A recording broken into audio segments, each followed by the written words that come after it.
And ladies and gentlemen, boys and girls, I'm still writing names down here. Welcome to the latest installment. Here we go. Poetic license. It's almost impossible to see, but I have to put up a sign for people to be able to see it. So, ladies and gentlemen, boys and girls, hello and welcome, because I used to have this one in the bookstore, right? So, I am glad that you guys have come up, and I've got people from... I don't have anybody from my Austin right now. I'm kind of surprised. What? You've got to be kidding me. But it's good to see Chicago people and people from around the country and around the globe. It's nice for you to make it, Richard. So thank you. And whomever shows, you're always welcome. You're always welcome. I've got stuff scheduled for 3 rounds. And as you guys saw from last month, I had to bring up more stuff about the post-Roe v. Wade stuff, which I have in here again, yes. But if we've got more for another round, people are talking about going to Paris soon. We're going to be going, driving to Nashville next weekend because a poet friend of mine, C.R. McGort, passed away this year, and his birthday is Saturday, so we're all doing a getting together for him. So I might do things for him as well. If I go into a 4th round, we'll see how things are going. Hello, Tom. Hello, new people. Hello, new people, and welcome to Poetic License. I would like to share with you, I will first start with a couple of pieces and then a couple of new ones from the new issue of cc&d magazine. It's the August 22 issues, volume 324. It's called Into the Surf. They're based on titles of accepted writings, but I thought if you're going to have an Into the Surf, you might as well have a shot of like penguins jumping into the Southern Ocean on ice blocks, because we're having record break heat like mad, right? So why don't I put in just the opposite of that when you're talking about Into the Surf for a cover, right? So anyway, I thought I would share with you a couple little pieces from here. First one actually is something that Tom would know, because I wrote it specifically for being included in Animal Tales 2022. And it appears in this book in the performance art section within this, and I will find it for you. Aha, da-da, da-da. Performance art sections, because they have to have separate sections in the magazines. I know you can't see this, but if you look at the issue online, you'd be able to see links to these things as well. But this first one is titled Uniqueness Finds Love. Pacing inside my walls, I was trapped in this cage after hearing the news of one lonesome whale roaming the Pacific with a 52 hertz mating call, higher than what any other whale could hear. Discovered by naval researchers, this one whale pulled on the heartstrings of many generations, because we all too painfully know that loneliness and that desperation. Can anyone hear our pleas?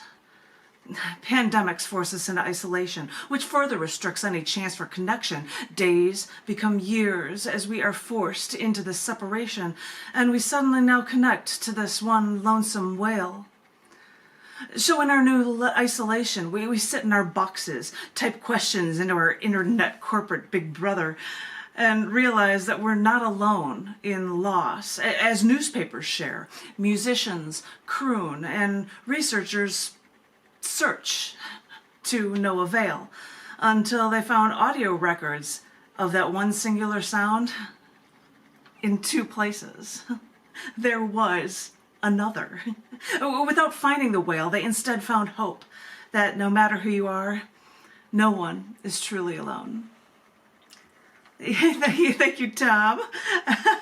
and from within that book, oftentimes, I think Tom would know this, if there is room after a prose section, I might cram a tiny little poem that wouldn't fit for larger pieces of artwork. And I, of course, put a Twitterverse periodic table poem in, and it's called Holmium. You're like, what is holmium? Holmium, only one atom. And then I'm going to show you, and I'm going to find it on a screen so I can show you a larger picture of it too. This is holmium, only one atom. I own a magnetic necklace. No clasps, sticks together by attraction. It's ingenious. So make it tiny with earrings. For researchers made the smallest magnet from one holmium atom. I beg to differ if they only use it for data storage. Trust me, one atom of holmium can do so much more. tiny little things you learn about elements. I don't know if you can see it. No, you can't, because you're going to glare. Hey, there's me with all of my necklaces and stuff that are magnetic that I'm wearing. But anyway, it's easier to see it when you're online. So I'm just going to say you can find it online for a color version that's much larger. I won't even show it inside this book. But I wanted to do one because I have been on the stint of writing piece after piece about women's rights after the overturning of Roe v. Wade. And I wrote this one just after last Sunday, which is perfect that it's on a Sunday, as I'm going to share this last one with you. It is titled On a Sunday After a Sermon. On a Sunday after a sermon, services in some small town. Wait, the town's not that small. Maybe it's just small-minded. Overheard conversations from 3 men in a restaurant after they attended church. Went something like this. I personally believe women are not as strong or intelligent as men. Some women may appear intelligent. Take Marie Curie as an example. She seems smart because she is said to have discovered radium. But really, she relied on her husband Philip and took the credit from him.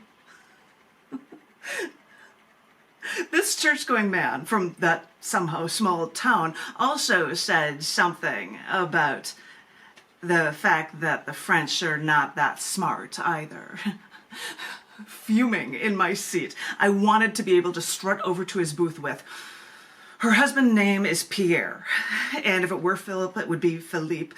But he helped her, the woman who worked with Einstein. And after her husband died, she took over his professorship while still doing her work. She's the one with the Nobel Prize for working, who moved to France to work. And the element she discovered is actually named after her home country. And this is when I remembered what a futile point it was to ever use reason or logic to when religious men have sexism on their side. They've already made their closed minds up. What good would showing them truth do? As saying the French aren't that smart doesn't help this ignorant man's argument when Marie Curie wasn't even French. But at least the French are smart enough to strengthen women's reproductive rights choices after said religiously inclined men, where this ignorant man is from, opted to take those rights away from women after the overturning of Roe v. Wade. This is the battle every being faces now, siding with reason and logic and common sense versus siding with sexist religious dogma. And it might be tough when you're raised to believe in a God and your intellect pushes the boundaries of your religious faith. But as I said, this is a battle when religiously stunted, small-minded men never check their premises and decide to live on unfounded conclusions, choosing to ignore the truth. These are the moments I have to hold my head in my hands and try to brainstorm over what my options are. I understand that in this nation we can't expect to be given rights unearned. Life, liberty, and the pursuit of happiness means we can work to earn what we deserve and not receive unearned gifts on a silver platter. But after we've had rights, that doesn't mean rights should be taken away. When religious leaders beyond my control change the laws, this is why I hold my head in my hands while I still can to try to think my way out of this. Once again, check your premises. Women do have the brains to do this. For it is now when I feel that as they take more rights away from over half the country, that metaphorically my hands are tied behind my back. I'm just wondering if they're going to offer me a cigarette in my mouth and light it before the firing squad comes in and takes aim. All done. I didn't know how to end that one. Sorry. They get angry. Sorry, ladies and gentlemen, boys and girls, but that's my 3 in there for you. I've been adding people to the list, so I've got you all, and you are all double plus awesome. I'm going to have to come up with a new nickname for how I love each and every one of the people at this open mic. But the first one that is here is John F. McMullen, and then following him will be Michael Sindler. So would my Zoom host be ready to go, and are you ready to take it away, my darling?